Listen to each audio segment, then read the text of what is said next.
Hello students, last আমরা 3টা video upload করেছিলাম ফুড এসআই নিয়ে, যেটা তোমরা সবাই দেখেছিলে এবং অনেকে অনেক কমেন্ট করেছিলে।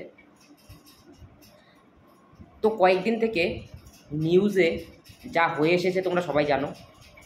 তোমরা আন্দোলন করলে, তারপর সেই কেসটা হাইকোর্টে উঠলো, তারপর সিআইডির তদন্তের নির্দেশ দেওয়া হলো। এবার যেরকমটা পিএসসি করছে, আর আরেক দিকে আমরা এসএসসির গল্প শুনলাম যে এসএসসিতে কী হচ্ছে, 2016 সালে যে প্যানেলটা ছিল পুরো প্যানেলটাই ক্যান্সেল হয়ে গেছে, যার কারণে যারা মেরিট হিসাবে বা নিজের যোগ্যতা হিসাবে চাকরি পেয়েছিল তারাও সেই চাকরিগুলো হারিয়েছে। তো তোমরা বুঝতেই পারছো পশ্চিমবঙ্গে এখন কি অবস্থা চলছে একের পর এক। তো চাকরি পাওয়ার পরেও কিন্তু তাদের চাকরি নিয়ে টানাটানি হচ্ছে। দেখো, হবে কি হবে না ওটা পরের বিষয়, যারা যোগ্যতা হিসেবে পেয়েছে তাদেরটা হবে, সেটা পরের বিষয়, কিন্তু তাদেরকেও কিন্তু একটা হেনস্থায় পড়তে হয়েছে, আর এটা কন্টিনিউ চলবে। তো পিএসসির বা ফুড এসআইয়ের যে ভিডিও আমি বানিয়েছিলাম সেখানে তোমাদেরকে বারবার করে বলেছিলাম, এই যে আন্দোলন হচ্ছে, এই আন্দোলনের পরে এই যে আন্দোলন তোমরা করতে যাচ্ছ, এই যে সময়টা নষ্ট হচ্ছে। অনেকে অনেক মন্তব্য করেছিলে, অনেকে কমেন্টে বলেছিলে যে একদিন গেলে কিচ্ছু হয় না। অবশ্যই একদিন গেলে কিচ্ছু হয় না, কিন্তু এভাবে কত, পিএসসি তো এটা নতুন খেলা নয়, চলছেই পিএসসিতে। আগেও অনেকবার কেস হয়েছে, সেগুলো কিছু হয়েছে। লাস্ট যে ফুড এসআই সেটা পুরোপুরি কমপ্লিট হয়েছে? পুরোপুরি কিন্তু কমপ্লিট হয়নি, কেস কিন্তু ঝুলেই আছে। তো ওগুলো কেসের পর কেস হয়, কেসের পর কেস ঝুলে থাকে। টাইম ওয়েস্ট কাদের হয়? ওদের হয় আর স্টুডেন্টসদের হয়? কাকে পোহাতে হয় এটা বলো? স্টুডেন্টসদেরই সাফার করতে হয়।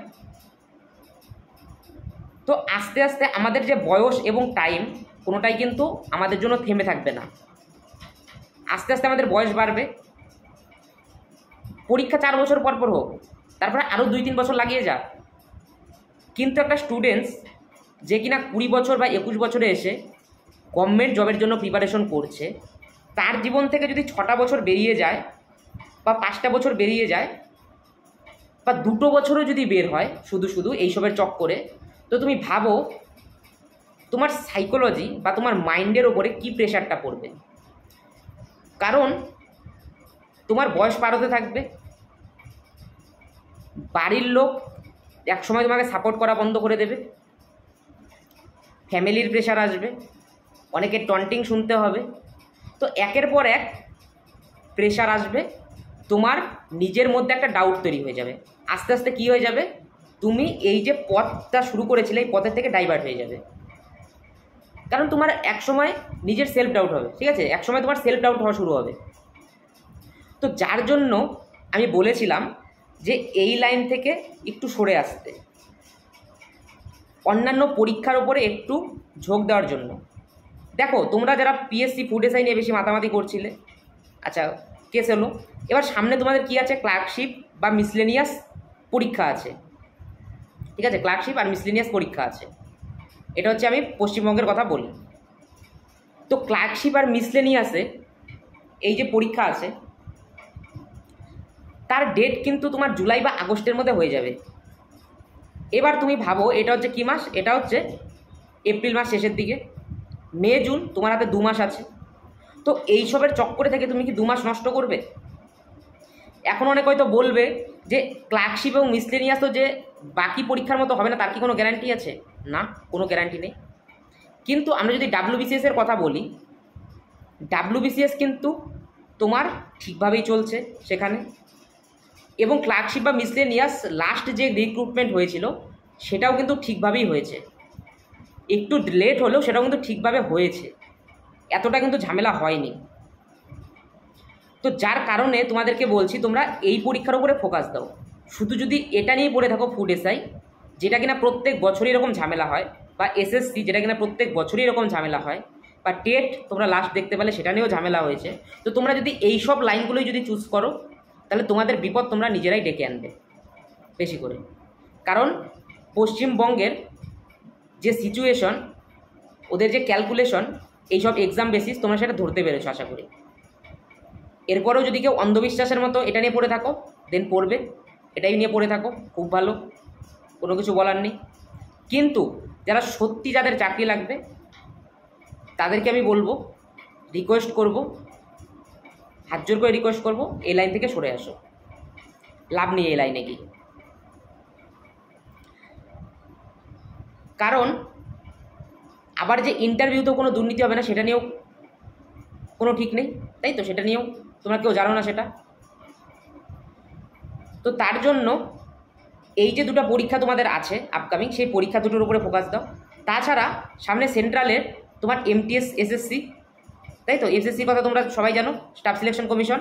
সেই এসএসসির এমটিএস, সিএইচএসএল, সিজিএল পরীক্ষা আছে, বা যারা স্টেনোর জন্য দিয়েছো স্টেনো আছে, বা যারা জেই স্টুডেন্টস জেই দেবে।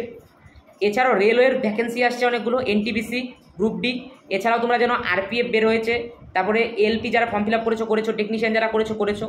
এছাড়াও ব্যাঙ্কিং এক্সাম, তো বিভিন্ন ধরনের এগুলো এক্সাম আছে যেখানে তোমাদের মেরিট হিসাবে হয়। তো তুমি যদি সত্যিকারের পড়া স্টুডেন্টস হও, ঠিক আছে, তো তুমি এইসব পরীক্ষা দাও, যেখানে সিলেকশন প্রসিডিওরও খুব ফাস্ট এবং দুর্নীতিও নেই।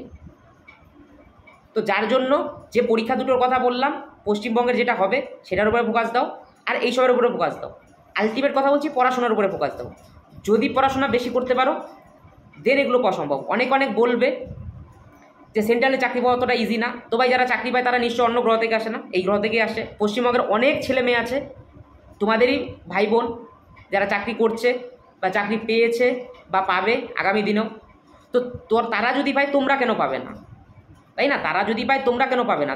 তারা যদি দাবিদার হয়ে থাকে তোমরাও সেই চাকরির জন্য দাবিদার, কিন্তু তার জন্য তোমাদের এক্সট্রাঅর্ডিনারি কিছু করতে হবে।